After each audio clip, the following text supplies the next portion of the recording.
우리말에는 상반되는 개념을 합쳐놓은 말이 많습니다. 예를 들어서 오락가락은 오다와 가다를 합친 말이고, 들락날락은 들어가다와 나가다를 합친 말입니다. 영어 엘리베이터는 올라간다는 의미입니다. 내려간다는 의미는 없어요. 우리는 올라간다는 의미의 승과 내려간다는 의미의 강을 합쳐서 승강기라고 합니다. 영어 엔트런스는 들어간다는 의미고, exit은 나간다는 의미예요. 반대 의미는 없습니다. 우리는 나간다는 의미의 출과 들어간다는 의미의 입을 합쳐서 출입문이라고 합니다. 언어는 문화와 사고방식을 대변하게 돼 있어요. 상반되는 개념을 합친 말이 많다는 것은 그만큼 통합적이고 포용적이라는 의미일 수 있어요. 그런데 또 한편으로는 뭔가 확실하지 못하고 좀 두루뭉술하다는 의미일 수 있습니다. 엇비슷하다 할 때의 엇은 어긋난다는 말이고, 비슷은 닮았다는 말입니다. 비슷하다는 개념과 닮지 않았다는 개념은 합쳐질 수 없는데, 우리는 이 둘을 합쳐서 한 단어를 만듭니다. 세상에 이런 말은 없어요. 닮은 것 같기도 하고 안 닮은 것 같기도 하고, 바꿔 말하면 닮은 것도 아니고 안 닮은 것도 아니고 이도저도 아니라는 말이죠. 그런 의식을 지니기에 말도 그렇게 만들어지는 겁니다. 서양의 경기는 규칙이 분명합니다. 반면 우리의 민속 경기인 씨름은 삿밭 싸움이라는 말이 신경전을 의미하는 전문 용어가 될 정도로 삿발을 잡는 것부터가 애매해요.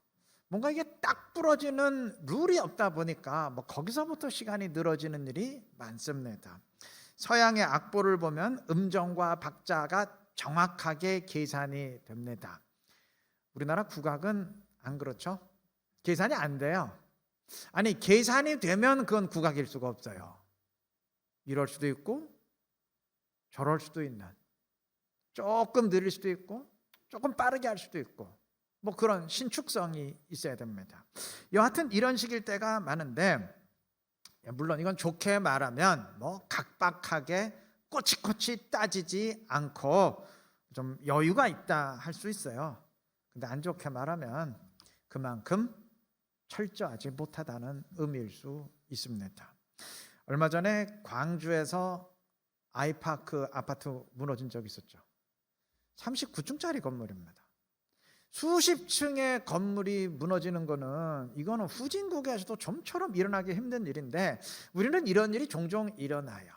원칙대로 하면, 규정대로 철저히 하면 절대 그런 일은 일어날 수가 없습니다. 그런데 원칙은 있는데, 규정도 있는데, 꼭 그대로 해야 되나? 이런 식이다 보니까 아파트가 무너지고 백화점이 무너지고 여객선 뒤집히는 것 아니겠습니까? 철저하게 하는 것과 대충 하는 것, 원칙대로 하는 것과 내 마음대로 하는 것은 절대 합쳐질 수 없는, 서로 반대되는 개념이에요. 근데 우리는 이 둘을 합쳐서 하나로 만들려 할 때가 많습니다. 철저하게 하면서도 대충 하는 영역을 만들고, 원칙대로 하면서도 내 마음대로 하는 영역, 속된 말로 유도리를 만들려고 합니다. 우리 사회 전반의 팽배한 현실 아니겠습니까? 문제는 신앙의 영역에서도 이럴 때가 왕왕 있다는 것입니다. 말씀대로 순종하는 것과 내 취향대로 하는 것은 반대되는 일입니다. 결코 같이 갈 수 없고 합쳐질 수가 없어요. 그런데 우리는 이 둘을 합쳐서 말씀대로 순종하면서도 내 마음대로 할 수 있는 자기만의 영역을 두려워할 때가 있습니다. 주님을 따르는 것과 세상의 유혹을 취하는 것은 상반되는 일인데도 하나로 합쳐서 두 주인을 섬기려 할 때가 있습니다. 오늘 본문이 증언하는 롯 역시 그랬습니다. 아브라함의 조카 롯은 하나님을 모르는 사람이 아닙니다. 하나님을 알고 믿고 섬기는 사람이에요. 하나님의 천사가 소돔을 찾아왔을 때 그는 아브라함처럼 대번에 그들을 알아보고 그냥 떠나려는 그들을 간청해서 정성껏 대접했습니다. 아울러 그는 소돔의 멸망에 대한 천사의 선포를 듣고 14절 증언처럼 그의 두 딸과 사위가 될 사람들에게 이 성이 심판을 받아 멸망할 터이니 빨리 이 성 밖으로 나가야 된다고 다그쳤습니다. 자, 이렇게 즉시 알렸다는 것은 소돔의 심판에 대한 하나님의 말씀을 믿었다는 말이죠. 믿으니까 달려가서 얘기를 하지, 안 믿었으면 얘기했겠습니까? 맞아요. 그는 믿었습니다. 하나님이 소돔을 유황불로 태워버릴 것을 믿었어요. 롯의 사위가 될 사람들은 전혀 믿지 않았습니다. 그들은 농담으로 들었어요. 인간의 기준으로 보면 당연한 일입니다. 아니, 갑자기 자기들이 사는 도시가 멸망을 당할 거라는데 누가 굳이 그 말을 믿겠어요? 그걸 즉각 믿을 수 있다면 그 사람이 정말 대단한 거죠. 맞아요. 롯이 대단했습니다. 그는 의심하거나 어처구니 없다고 여기는 대신 즉각 믿었습니다. 이 사람 나름대로 신앙의 기본이 된 사람입니다. 그런데 한 가지 이상한 게 있어요. 16절은 이렇게 말합니다. 그러나가 중요해요. 그러나 믿었는데 그러나 롯이 지체하매 꿈을 댔어요. 망설였습니다. 안 나가려고 했습니다. 그는 소돔의 임박한 멸망을 믿었음에도 소돔에서 나가는 것은 망설이며 지체했습니다. 발걸음을 옮기지 못했습니다.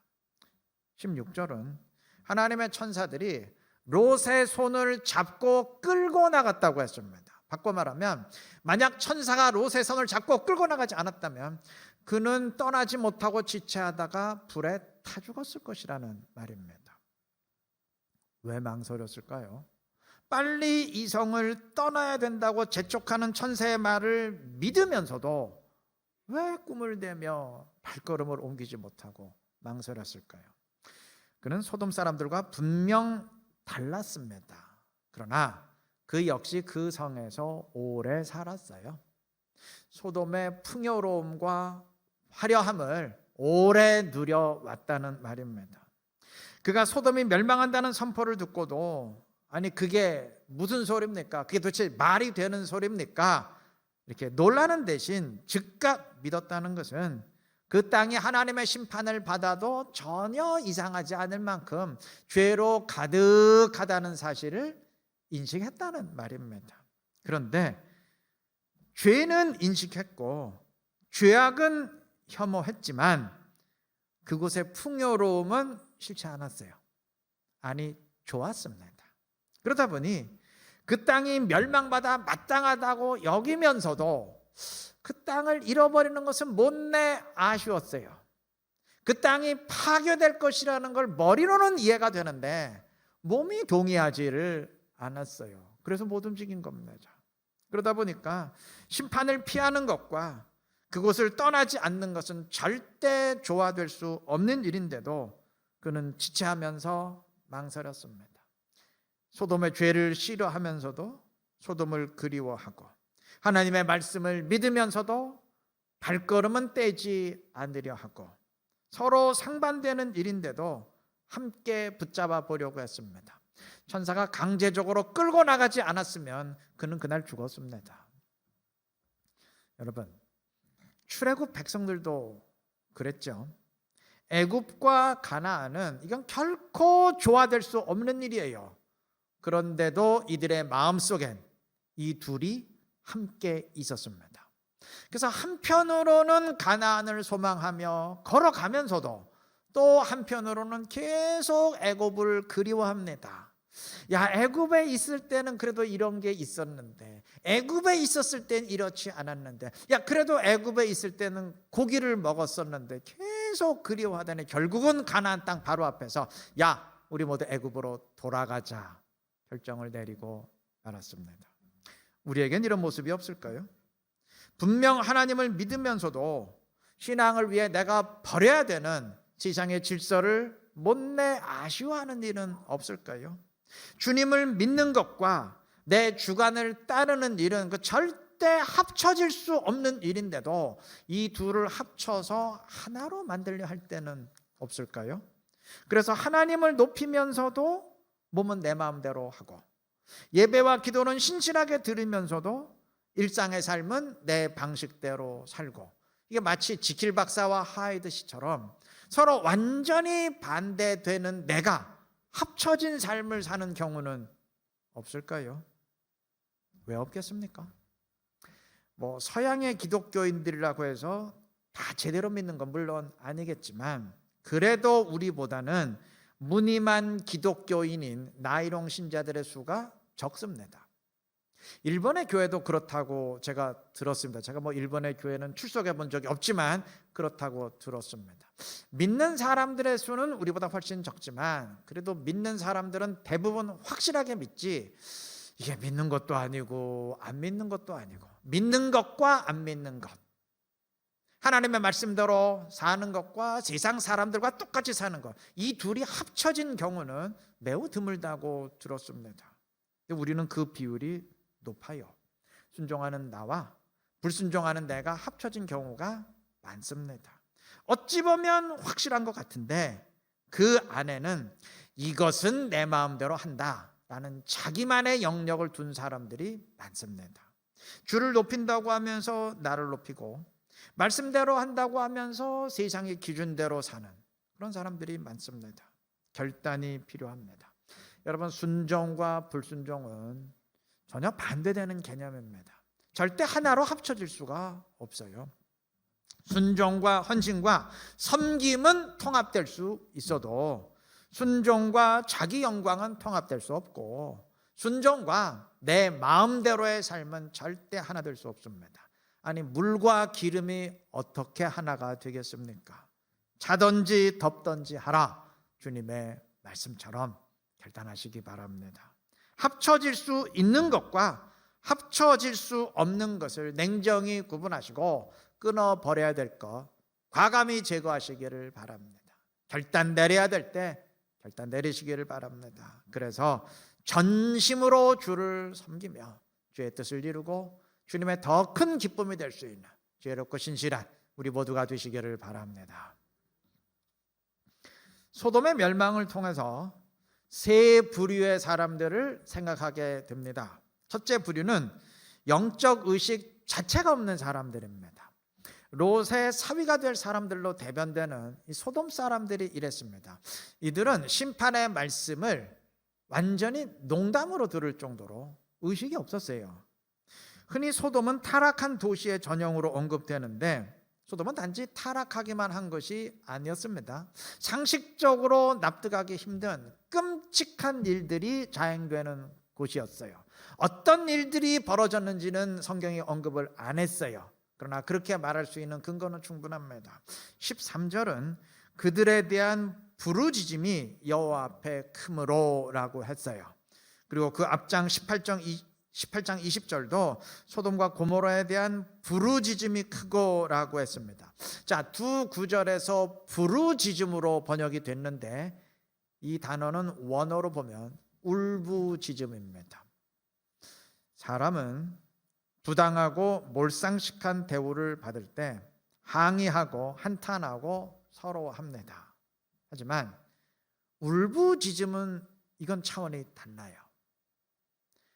애굽의 바로가 이스라엘 백성들을 전부 몰살시키기로 아예 작정을 하고 학대했을 때 백성들의 반응이 울부짖음이었습니다. 그때 보이는 반응이 울부짖음이에요. 그러니까 소돔 사람들이 울부짖고 있었다는 것은 그 도시의 많은 사람들이 단지 불합리한 차원을 넘어서 아주 끔찍하고 처참한 학대를 당하고 있었다는 말입니다. 근데 그러한 현실을 보면서도 롯의 사위가 될 사람들은 그 성이 하나님의 심판을 받을 것이라는 말을 전혀 납득하지를 못했어요. 끔찍한 현실을 보면서도 그래, 이건 말이 안 된다, 이건 천벌받을 일이다 라는 생각 자체를 하지 못했어요. 그러니까 죄와 악에 대한 영적 의식 자체가 없었다는 말이죠. 이건 구제불능입니다. 롯은 이들과 다른 두 번째 부류입니다. 롯에겐 그래도 죄에 대한 의식이 있었어요. 영적 의식이 있었습니다. 그래서 롯은 소돔 사람들처럼 살지 않았고 죄악을 싫어했습니다. 롯은 소돔이 죄로 가득하다는 사실을 인식했고, 그렇기 때문에 소돔이 심판을 받고 멸망당한다는 말을 들으면서도 놀라지 않았어요. 그럴만하다고 인식했습니다. 그런데 딱 거기까지였어요. 딱 거기까지였어요. 롯은 그들처럼 살지는 않았지만 그들의 문제를 해결해야 된다는 의식, 아니 그게 너무 거창하다면 뭐 그런 생각 빼고, 그러니까 최소한 자기 주변에 몇 사람이라도 좀 일깨우고 변화시켜야 된다는 의식이 없었어요. 뭐 의식이 없으니까 당연히 행동도 없는 것이죠. 롯이 소돔 땅에 거주한 것은 하루 이틀이 아닙니다. 굉장히 긴 세월입니다. 롯이 소돔으로 갈 때 혼자였어요. 근데 지금 사위될 사람들이 있다는 건 뭘 말하죠? 그 땅에서 결혼을 했다는 것이고, 그리고 두 딸을 낳았다는 것이고, 낳자마자 결혼하는 사람은 없잖아요. 결혼할 정도가 됐으면 청소년기는 지났다는 얘기 아닙니까? 장성했다는 얘기고. 그러니까 다 합치면 좋게 20년이 넘었을 겁니다. 그런데도 19장 9절의 증언처럼 소돔 사람들은 롯에 대해서 이 자가 들어와서 거류하면서라고 말합니다. 거류하다라고 번역된 말의 원어 의미는 방문객이나 나그네입니다. 아니 그 땅에서 20년을 살았는데 무슨 나그네인가요? 그런데도 그곳 사람들이 롯을 나그네라고 불렀다는 것은 그동안 롯이 철저하게 외지인으로 살았다는 의미입니다. 20여 년 전 롯이 아브라함과 결별하고 소돔을 택했던 이유는 딱 하나예요. 롯도 소돔이 죄악으로 가득한 도시라는 거 알았어요. 그런데 그 성에 푸른 초원이 많았거든요. 그러니까 내가 저 땅으로 가면은 우리 가축대가 훨씬 더 많아지겠다, 내 재산이 훨씬 더 많아지겠다라는 물질적인 이유 때문이었어요. 그렇기 때문일까요? 그래서였을까요? 그는 그곳 사람들에 대한 마음이 없었던 것 같아요. 너희들이 이렇게 살건 저렇게 살건 난 상관없다. 난 어차피 너희들과 어울리기 위해서 이곳으로 온 게 아니고 나는 내 가축대만 늘어나면 된다, 내 재산만 늘어나면 상관없다, 막 그런 식이었던 것 같아요. 우리는 어떤가요? 하나님의 뜻과 어긋나는 세상의 현실을 보면서 야 저거는 말씀과 어긋난다, 나는 저렇게 살지 않겠다라고 결심하고 자기를 지킨다면 바람직한 일입니다. 영적 의식이 있기 때문에 가능한 일입니다. 그런데 그게 끝이어서는 안 돼요. 그게 전부여서는 안 됩니다. 그게 끝이라면 지금 딱 롯의 수준에 머물고 있는 겁니다. 롯도 그 정도는 했어요. 소돔의 죄를 싫어했고 그들처럼 살지 않겠다, 살지 않았어요. 딱 지금 롯의 수준입니다. 행여 그 정도도 못 돼서 세상에 휩쓸려서 똑같이 살아가고 있다면 그럼 뭐 롯의 수준도 안 되는 거죠. 롯의 사위들 수준에 지금 머물러 있는 거죠. 그럼 뭐 너무 수준이 낮으니까 그 얘기는 일단 빼고 롯의 수준에 머물고 있다면 거기서 만족해서는 안 될 것입니다. 우리에겐 나를 지키는 사명과 더불어서 남들에 대한 사명도 있음을 기억해야 될 것입니다. 세상에 대한 사명, 그들의 구원에 대한 사명이 있다는 말입니다. 자, 아브라함은 그러한 의식을 지녔던 마지막 세 번째 부류입니다. 사실 소돔에 대한 심판은 롯이 19장에서 듣기 전에 그 앞에 18장에서 아브라함이 먼저 들었어요. 아브라함은 그 말을 듣고 소돔을 구원해 달라고 하나님께 간절히 간구합니다. 18장 24절 이하의 증언처럼 하나님 의인 50명을 내가 찾는다면 그 성을 구원해 주십시오 간구해요. 그래서 하나님 응답 받습니다.